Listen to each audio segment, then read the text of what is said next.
Hello everyone, myself Dr. Raman Yadav. I'm a pain and rehabilitation specialist at Spine and Arthritis Clinic Gurgaon. आज हम discuss करेंगे एक बहुत ही simple and easy language में pen के बारे में, क्योंकि पेन एक बहुत ही कॉमन रीजन है जिसकी वजह से पेशेंट जो है वो डॉक्टर के पास जाते हैं। तो बेसिकली में पेन है क्या? पेन एक अनप्लीजेंट सेंसेशन है जिसके थ्रू हमारी बॉडी ये इंडिकेट कर रही है कि something is wrong inside it. Pain एक जनरल सिम्टम की तरह कंसीडर नहीं करना चाहिए। हर एक पेशेंट का एक परसेप्शन अलग होता है, हर एक पेशेंट का पेन को बियर करने का थ्रेशोल्ड अलग होता है। किसी को पेन एक स्टैबिंग शार्प सेंसेशन की तरह देगा, किसी को पेन एक थ्रोबिंग क्रैम्पिंग सेंसेशन की तरह होगा।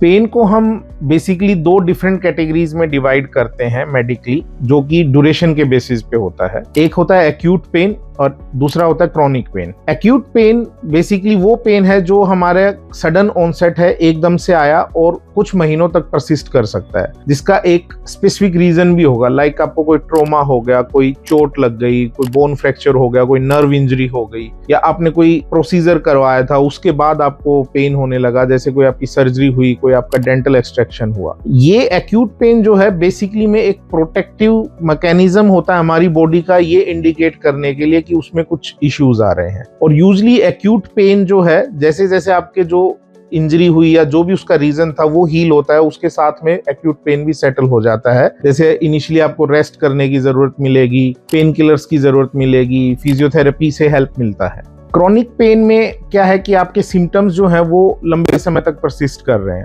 जो इनिशियल इंजरी हुई थी वो हील हो गई, बट उससे रिलेटेड पेन अभी भी परसिस्ट कर रहा है। अब ये अपने आप में एक प्रोटेक्टिव सिग्नल नहीं रह गया है, इसके बहुत कॉम्प्लेक्स मैकेनिज्म्स हो गए हैं। बेसिकली में ये इंडिकेट कर रहा है कि हमारा एंटायर परसेप्टिव जो सिम्टम है वो ब्रोकन है, उसमें कुछ ना कुछ इश्यूज आ गए हैं। जो पेन पहले एक सिर्फ सिम्टम था जो इंडिकेट कर रहा था कि हमारे कुछ डैमेज हुआ है, अब वो अपने आप में एक सिंड्रोम, अपने आप में एक डिजीज बन गया, क्योंकि जितना ड्यूरेशन उसका बढ़ता जा रहा है उसके साथ में और एसोसिएटेड सिम्टम्स ऐड ऑन हो रहे हैं। जैसे आपकी स्लीप डिस्टर्बेंसेस होने लग जाएंगी, आपको बिहेवियरल चेंजेस आने लग जाएंगे, जिसमें एंजाइटी, डिप्रेशन, ये सब चीजें होंगी। तो अब वो पेन जिसको हम या तो इग्नोर कर रहे थे, जिसके लिए हमने सही से मेडिकल एडवाइस सीख नहीं की, केयर नहीं की, और हम सोच रहे थे कि रैंडम पेन किलर खा के ठीक हो रहा है या अपने आप ठीक हो जाएगा, अब उसने पूरा अपने आप को एक सिंड्रोम, एक डिजीज बना लिया है।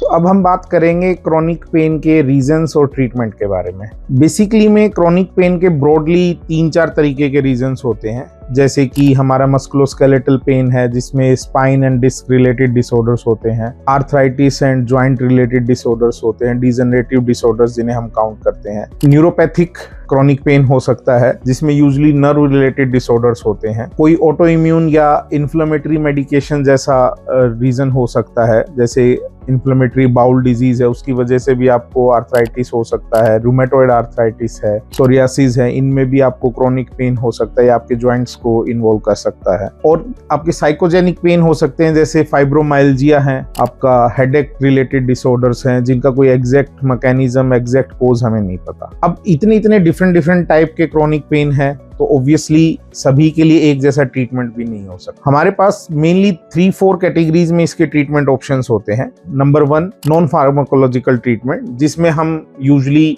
Physical therapy, occupational therapy, massage, acupuncture, इस तरीके की मोडेलिटीज यूज करते हैं। दूसरी जो कैटेगरी है उसमें हमारे पास फार्माकोलॉजिकल ट्रीटमेंट होता है, जिसमें डिफरेंट टाइप्स के analgesics, anti inflammatory medication, muscle relaxants, या जो हमारे पास एंटी डिप्रेसेंट्स मेडिकेशंस होती है उनका यूज करते हैं।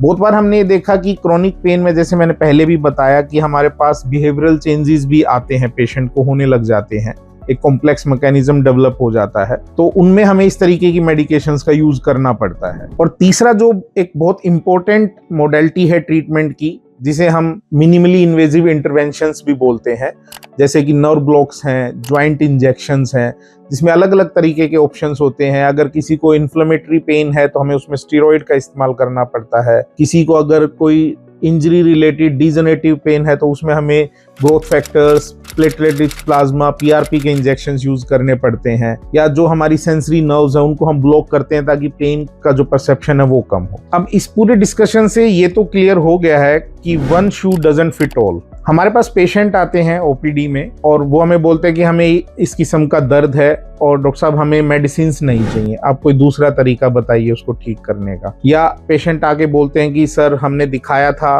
उसके बाद हमने फिजिकल थेरेपी करवाई, एक्सरसाइजेज की, डिफरेंट अल्टरनेटिव मोडेलिटीज यूज किए, बट पेन हमारा ठीक नहीं हो रहा, कम हुआ बट इवेंचुअली हम उसी तरीके के दर्द से फिर से प्रॉब्लम हो गई है। तो मैं आपको यही बताना चाहूंगा, as a pain and rehabilitation specialist हमारा रोल है कि हम सबसे पहले पेशेंट को सही तरीके से इवेल्युएट करके ये पता लगाएं कि पेन का एग्जैक्ट रीजन क्या है, पेन जनरेटर क्या है, ताकि उसी के अकॉर्डिंग एक comprehensive holistic patient centric approach रखते हुए हम एक ट्रीटमेंट प्लान जो है वो डिफाइन करें पेशेंट के लिए, जिसमें अगर हमें इनिशियली फार्माकोलॉजिकल मेडिसिन की जरूरत है तो वो भी ली जाए। किसी डॉक्टर के द्वारा प्रिस्क्राइब की गई मेडिसिन एक सही फॉर्मेट में सही ड्यूरेशन के लिए हार्मफुल नहीं होंगी, रेदर देन कि आप रैंडमली पेन किलर्स को पॉप कर रहे हैं। जब आपका मन आया तो आपने खा लिया, फिर रैंडमली नहीं खाया, फिर छोड़ दिया, फिर खा लिया, वो ज्यादा हार्मफुल होगा। बहुत बार हमारे पास ऐसे रीजंस होते हैं पेन के जिसमें हमें पता है कि अगर हमें पेन साइकिल को ब्रेक करना है और जल्दी आराम पाना है तो इंटरवेंशन को हमें एज ए फर्स्ट लाइन भी यूज करना जरूरी रहता है, जिसकी वजह से हमारा